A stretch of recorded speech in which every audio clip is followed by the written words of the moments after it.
할렐루야. CTS 시청자 여러분 반갑습니다. 저는 파주 물된 동산교회 담임 신기숙 목사입니다. 오늘 은혜 받으실 하나님의 말씀은 역대상 29장 10절에서 13절 말씀입니다. 제가 봉독하겠습니다. 다윗이 온 회중 앞에서 여호와를 송축하여 이르되 우리 조상 이스라엘의 하나님 여호와여, 주는 영원부터 영원까지 송축을 받으시옵소서. 여호와의 이대하심과 권능과 영광과 성리와 위엄이 다 주께 속하였사오니 천지에 있는 것이 다 주의 것이로소이다.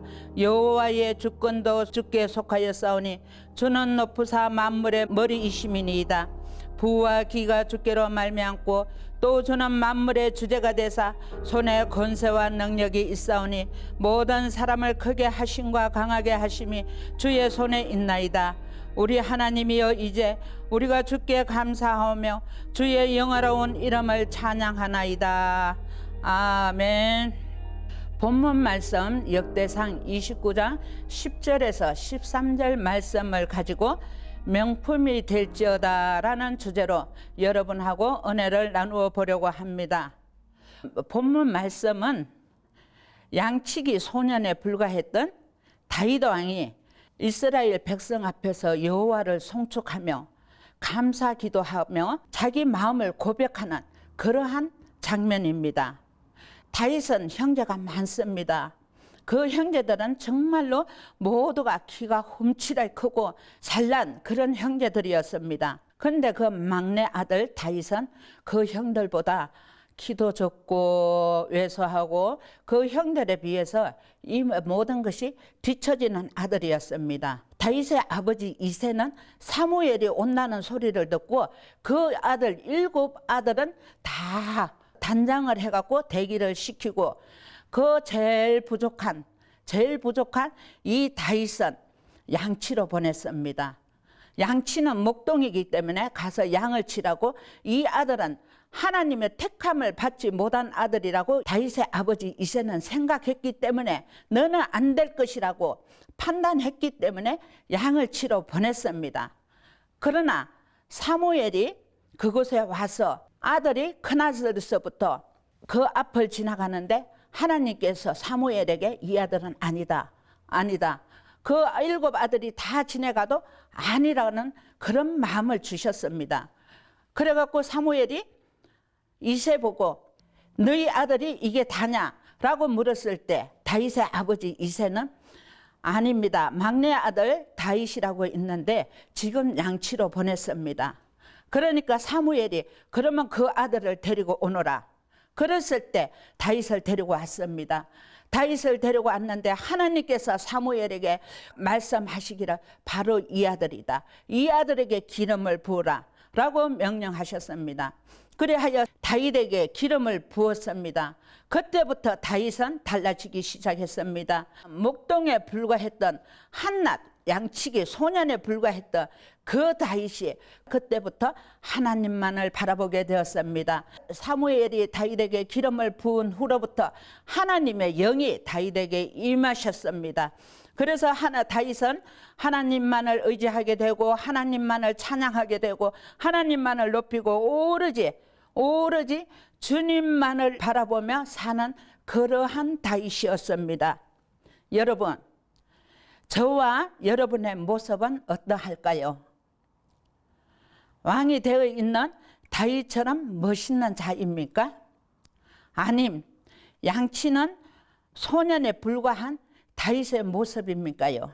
여러분, 다윗과 같은 복을 받는 믿음의 명품이 되기를 원하십니까요? 명품이라는 것은 하루아침에 뚝딱 하고 되는 것이 없습니다. 명품이 되기 위해서는 많은 인고의 시간과 인내가 필요합니다. 그런 과정을 통해서 명품이 탄생합니다. 세상에 나오는 명품도 장인의 수도 없는 손길을 거쳐야 하고 긴 시간 긴 세월 기다린 끝에 명품이 나옵니다. 여러분, 육의 양식을 담는 오동나무 항아리 이야기를 들어보셨나요? 오동나무 항아리는 쌀떡으로는 아주 최고의 명품 중에 명품입니다. 이 항아리를 아시는 분들이 극히 드물어요. 별로 없어요. 왜? 이 수량이 적고 또 귀하기 때문에 일반인들은 잘 모르는 그러한 쌀떡입니다. 이 항아리에 쌀과 곡식을 담으면 항충이 끼지 않고 해충이 끼지 않고 조미 먹지 않고 벌레를 먹지 않는답니다. 그래서 이 항아리가 굉장히 비싼 거예요. 일반 목재는 산에서 잘라와 갖고 건조된 다음에 그것을 목수가 원하는 대로 잘라서 그것을 만들지만은 이 오동나무는 산에서 잘라오면은 생나무인 그 상태 그대로 먼저 목수가 원하는 그 모양을 만든다고 합니다. 그 모양을 만드는데 이 생나무다 보니까 굉장히 작업하기가 힘들고 까다롭고 어려운 과정을 거쳐야 한답니다. 목수가 원하는 크기만큼 잘라갖고 양쪽에 기계에 딱 받쳐놓고 기계가 돌아갈 때 목수가 큰 조각칼을 가지고 껍질을 벗기고 또 벗기고 껍질을 완전히 벗긴 다음에 그 다음에 속껍질을 벗기고 목수가 원하는 그 항아리의 모습대로 깎아갑니다. 다듬어 갑니다. 곡선을 만들어 갑니다. 그리하여 항아리의 모습이 어느 정도 갖추어지면은 진짜 항아리를 만들기 위해서 그 나무의 속을 파내야 합니다. 이 속을 파내는 과정은 더 어렵고 힘이 들고 또 그리고 목수의 더 세심함과 민감함이 필요한 그러한 부분이라고 말하고 있습니다. 조금을 잘못 파면 안에서 터지기도 하고 갈라지기도 하고 또 덜 파면은 그게 생각하는 양만큼 들어가야 될 양이 다 안 들어가기 때문에 불량으로서 전부 다 폐기시킬 수밖에 없답니다. 그래서 이 항아리를 만들 때 목수는 혼혈의 힘을 다해서 이거를 다듬고 그래갖고 항아리가 형성이 되면은 항아리 모양이 다 갖추어지면은 그대로 또 이것을 안성을 시키는 것이 아니고 그 항아리 모양을 다 갖추어진 그 항아리를 가지고 저쪽 한쪽 구덩이 창고에 갖다 보관을 합니다. 왜? 건조를 시키기 위하여. 건조를 시키는데 그게 하루 이틀에 건조가 되는 것이 아니고 한두 달에 건조가 되는 것도 아니고 최소한 6개월에서 1년이라는 긴 시간을 요하기 때문에 그 창고에 갖다가 딱 놔두고 보관해 놓고 있으면 그 자체 내에서 자연적으로 자연 건조가 됩니다. 그렇게 되면 그 자연 건조가 된 그 항아리를 꺼내와 갖고 송진하고 옷하고 혼합을 해서 옷을 칠을 하고 겉과 안을 다 칠을 하고 그러고 난 다음에 하루를 꼬박 말라야 이것이 말른답니다. 그러면은 또 그 다음날 또 다시 옷을 칠하고 또 건조를 시키고 또 옷을 칠하고 건조를 시키고 이렇게 15번이라는 그 과정을 통해야만 그 과정을 통하고 난 다음에는 그때서부터 또 이게 다시 옷 칠을 하고 이제 그때는 옷으로 칠을 한 다음에 숯가루를 쫙 입힙니다. 그러면은 이게 숯가루가 들어가면은 이 항아리가 더 단단해지고 더 견고해집니다.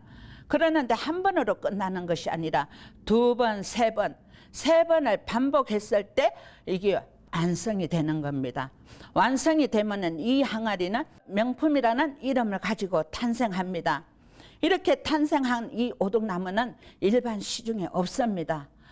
정말로 이거를 듣지 않은 사람은 찾아보려고 해도 알지도 못하고 찾아보려고 해도 찾을 수도 없고 파는 그곳에 몇 군데 우리나라에서 몇 군데 파는 데가 없더라고요. 그곳에만 가야만 살 수 있는 그렇게 소중하고 귀한 그런 명품의 항아리로 탄생되는 것입니다. 그렇습니다. 우리 믿음의 사람도 정말로 많습니다. 그러나 하나님이 찾으시는 진정한 성도는 찾아보기 힘이 듭니다. 종교생활하는 사람도 많고 또 일반 신앙생활하는 사람도 많지만 오직 예수 그리스도 그 하나님만을 바라보고 죽으면 죽으리다, 죽으면 죽으리다, 이렇게 마음을 먹고 오직 하나님 앞에 하나님만 바라보고 이렇게 나가는 성도가 얼마나 있을까요? 하나님을 믿는 교인은 많고 종교생활하는 믿음의 사람도 많습니다. 그러나 하나님이 찾으시는 참된 성도는 얼마나 될까요? 여러분은 어느 부류에 속한다고 생각하십니까요? 제가 제 모습을 볼 때 저는 정말로 생나무 토막에 불과한 사람입니다. 여러분의 모습을 지금 이 시간에 한번 보시기를 바랍니다. 여러분의 모습은 어떠한가요? 여러분의 모습이 어떠하든 그거 아무 상관없습니다. 왜? 하나님은 여러분의 모습, 지금의 모습 그대로 사용하시기를 원하시고, 생나무 토막 같은 저의 모습 이대로 하나님 앞에 나를 내어드리듯이 저와 여러분은 지금 이 시간 여러분의 그 모습 그대로 하나님 앞에 내어드리고, 나라는 자신 보잘것없고 형편없는 이러한 사람, 이 모습 이대로 주님의 십자가 밑에 나를 내려놓고, 또 내가 잘났다, 정말로 나는 부족함이 없다 라고 하는 이런 분들도, 자, 그것도 교만입니다. 그 모습 그대로 하나님 앞에 내려놓고 오직 나를 통해서 하나님만을 나타내기를 원해서 하나님만을 나타내려고 할 때 나는 간곳 없고 하나님의 십자가만 하늘 높이 빛날 수 있고 하나님의 승리의 깃발이 휘날리는 그러한 도구로 사용되어져야 된다고 저는 생각합니다. 여호와의 손으로 거친 껍질을 벗기고 고집 아집으로 가득한 속을 파내고 긴 시간 동안 건조의 시간을 지나 인내하고 기다리며 하나님의 은혜와 인도하심을 따라 주인장이신 뜻에 따라 걸작품이 탄생하게 됩니다. 주님이 원하시는 도구로 거듭날 수 있습니다. 하나님을 믿는 저와 여러분은 명품으로 거듭나기 위해서는 먼저 깨끗하고 청결해야 합니다. 하나님이 말씀하시기를 베드로후서 3장 11절 너희가 어떤 사람이 되어야 마땅하냐라고 물으십니다.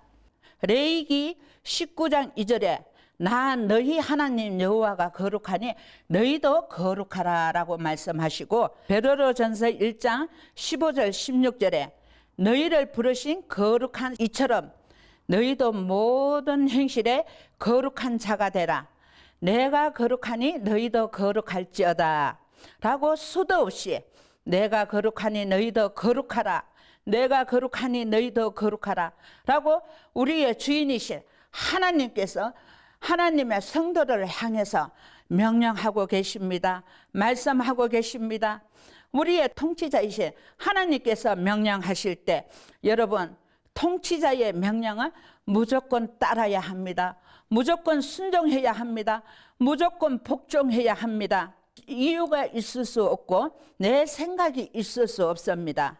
성경 사전을 보니까 거룩이란 구별하다, 분리, 구분하다, 깨끗하다, 유일하다 뜻을 가지고 있고 죄악과 부정으로부터 철저하게 분리된 것이라고 합니다.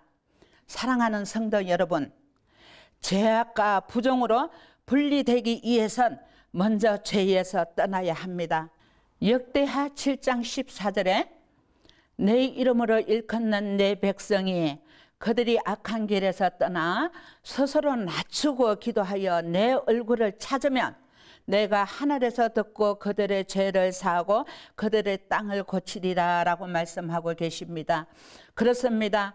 여러분, 거룩하라고 명령하신 하나님이 여러분들의 하나님의 백성인 저와 여러분이 악에서 떠나라고 말씀하십니다.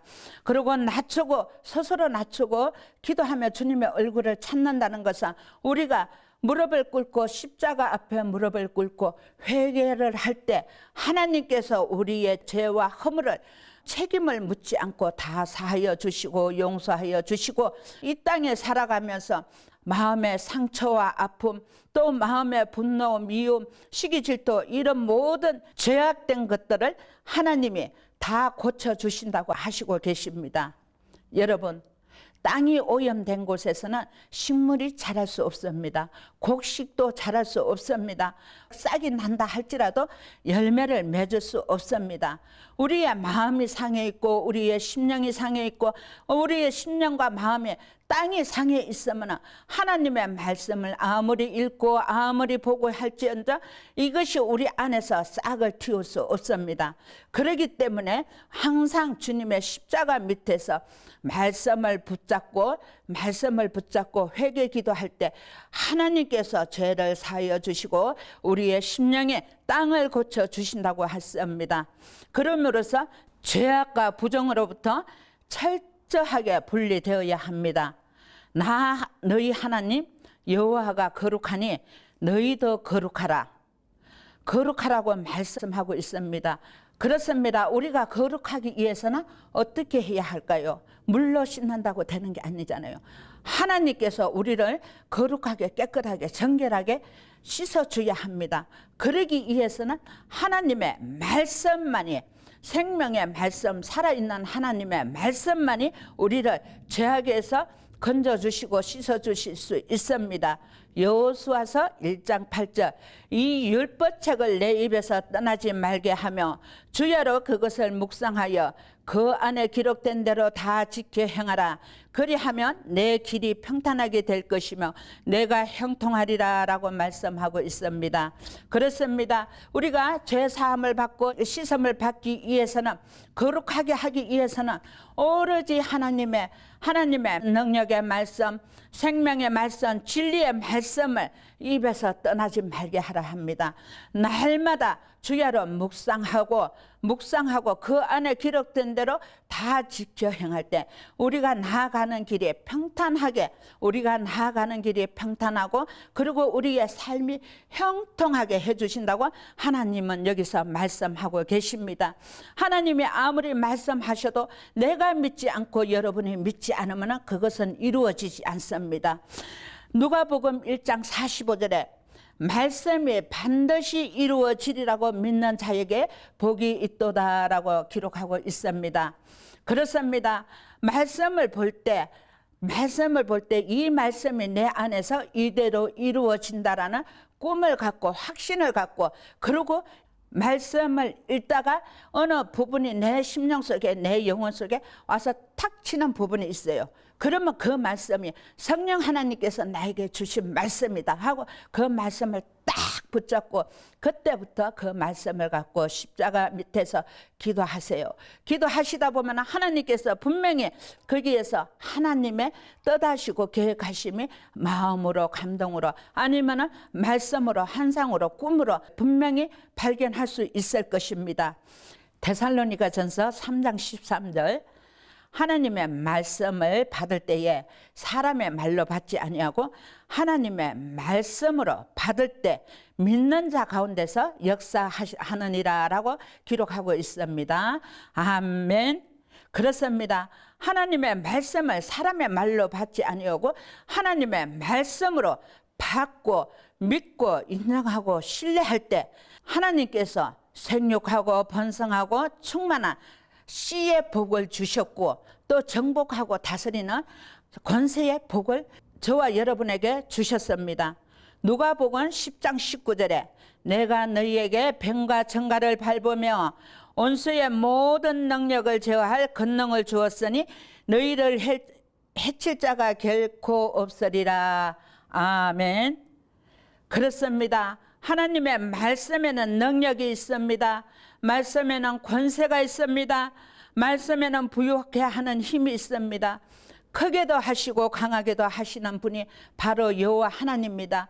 이 하나님을 믿고 우리의 주인이신 하나님 앞에 우리를 온전히 내어드릴 때 나의 세상에서 살아오면서 거칠고 제약되고 이런 모든 부분들을 하나님께서 다 사하시고 그리고 내 속에 고집, 아지, 부패되고 상하고 냄새나는 이런 모든 것들이 빛이신 하나님의 말씀이 내 안에 들어갈 때 이 모든 것들은 다 빠져나갑니다. 그렇습니다. 내가 변하려고 하면 너무나 힘이 들고 어려울 수밖에 없습니다. 우리의 주인이신 작품을 만드시기를 원하시는 생나무 토막 같고 여러분의 모습, 그 모습 그대로 하나님 앞에 온전히 내어드리고 십자가 밑에 나락을 숨길 때 하나님께서 저와 여러분을 하나님의 말씀, 생명의 말씀, 진리의 말씀, 이 말씀을 담을 수 있는 명품의 항아리로 분명히 만드실 것을 믿습니다. 그렇습니다. 여러분 하나님 손에 맡기십시오. 그렇게 할 때 하나님께서 정말로 양치는 목동에 불과했던 다윗을 하나님께서 기름 부으셔서 이스라엘의 2대 왕으로 세우셨던 그 하나님이 나무 토막 같고 정말로 보잘것없고 형편없는 저와 여러분을 하나님께서 기름 부으시고 하나님께서 축복하시면은 하나님의 생명의 말씀을 담을 수 있는 정말로 귀한 멋있는 아름다운 명품의 항아리로 거듭나리라고 믿습니다. 여러분 믿어지십니까? 믿어지시면 아멘. 그렇습니다. 우리를 온전히 하나님께 맡기고 저와 여러분이 하나님의 말씀을 담을 수 있는 명품으로 거듭나기를 주 예수 그리스도 이름으로 축복합니다. 아멘.